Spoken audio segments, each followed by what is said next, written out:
जीवन बगिया ऐसी उलझी, फूलोगे कम कांटे ज्यादा, सिमटा जीवन डूबी सांसें। आना है तो अब भी आजा।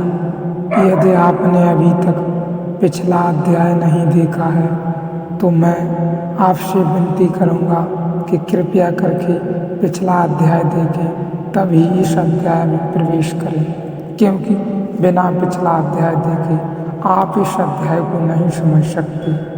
इस अध्याय को अपूर्ण रहेंगे आप समझने में। और हाँ, यदि आप समझ सकते हैं तो जरूर देखें। शुद्ध भोजन उसे कहा गया है जिससे आपका शरीर अंदर की यात्रा में बाधा न दे आपको, बस और कोई अर्थ नहीं है। शुद्ध भोजन का यही अर्थ है कि आपका शरीर आपके अंदर आपको झांकने में बाधा न प्रदान करे, वही शुद्ध भोजन है। शुद्ध भोजन से सिर्फ इतना ही अर्थ है कि आपका शरीर आपकी अंतर यात्रा में बाधा न बने। एक आदमी अपने घर की दीवारें ठोस पत्थर से बना सकता है, कोई आदमी अपने घर की दीवारें कांच से भी बना सकता है, लेकिन कांच पारदर्शी है, बाहर खड़े होकर भी भीतर का दिखाई पड़ता है। ठोस पत्थर की भी दीवार बन जाती है, तब बाहर खड़े होकर भीतर का दिखाई नहीं पड़ता। शरीर भी कांच जैसा पारदर्शी हो सकता है। उस भोजन का नाम शुद्ध भोजन है जो शरीर को पारदर्शी ट्रांसपेरेंट बना दे कि आप बाहर भी चलते रहें तो भी भीतर की झलक आती रहे। शरीर को आप ऐसी दीवार भी बना सकते हैं कि भीतर जाने का ख्याल ही भूल जाएं, भीतर की झलक ही मिलनी बंद हो जाए। सात्विक और असात्विक का इतना ही अर्थ है, आपका शरीर पारदर्शी हो सके, पहली परत पारदर्शी हो सके तो भीतर की यात्रा शुरू होती है। और जब पहली परत पारदर्शी होती है तो ही दूसरी परत का पता चलता है, नहीं तो पता नहीं चलता। हमें पता ही नहीं चलता है कि शरीर के भीतर भी एक और शरीर है, क्योंकि पहली परत पारदर्शी हो जाती है तो उसे दूसरे शरीर की झलक मिलनी शुरू हो जाती है, और तब दूसरे शरीर को भी पारदर्शी बनाने के उपाय हैं। तब तीसरे शरीर की झलक मिलनी शुरू हो जाती है, फिर तीसरे शरीर को भी पारदर्शी बनाया जा सकता है जो चौथा शरीर है, और चौथा भी पारदर्शी हो जाए तो पांचवा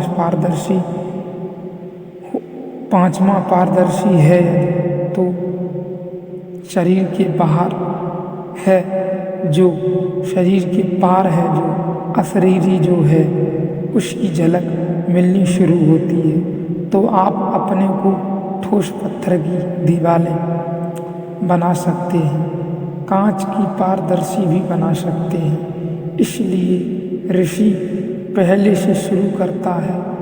अन्नमय कोश यह भोजन से निर्मित जो शरीर है आपके चारों ओर निश्चित ही है, पूरा का पूरा भोजन से निर्मित है, इसमें कुछ भी नहीं है जो भोजन के बाहर से आया हो सकता हो।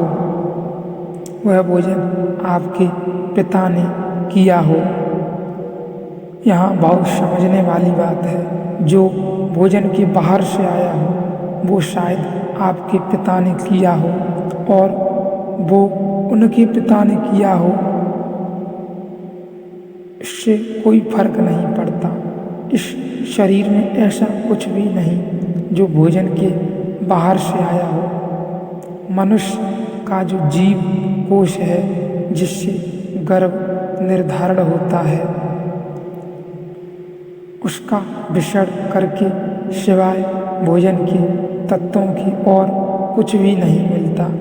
भोजन का सारभूत हिस्सा इससे बीज में संग्रहित होता है। इस पर बड़े प्रयोग किए हैं।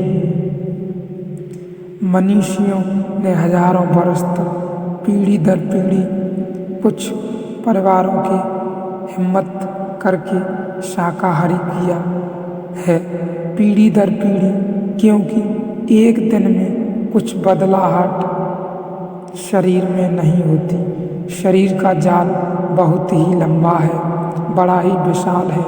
इसमें प्रभाव धीरे धीरे फलित होते हैं, धीरे धीरे मालूम पड़ते हैं। लेकिन अगर हजारों पीढ़ियों तक एक परिवार शाकाहार पर जिया है तो शरीर में आमूल परिवर्तन हो जाते हैं। यदि पीढ़ी दर पीढ़ी एक परिवार शाकाहार की मात्रा में अधिकतम रहा है तो उसमें आमूल परिवर्तन हो जाते हैं। अगर मांसाहार पर जिया है तो भी आमूल परिवर्तन हो जाते हैं। यदि कोई परिवार पीढ़ी दर पीढ़ी काफ़ी समय तक एवं अपने पूर्व समय में एवं अपने वर्तमान समय में मांसाहार पर जिया है और अभी भी जी रहा है तो उसमें भी आमूल परिवर्तन हो जाते हैं, क्योंकि निरंतर छनते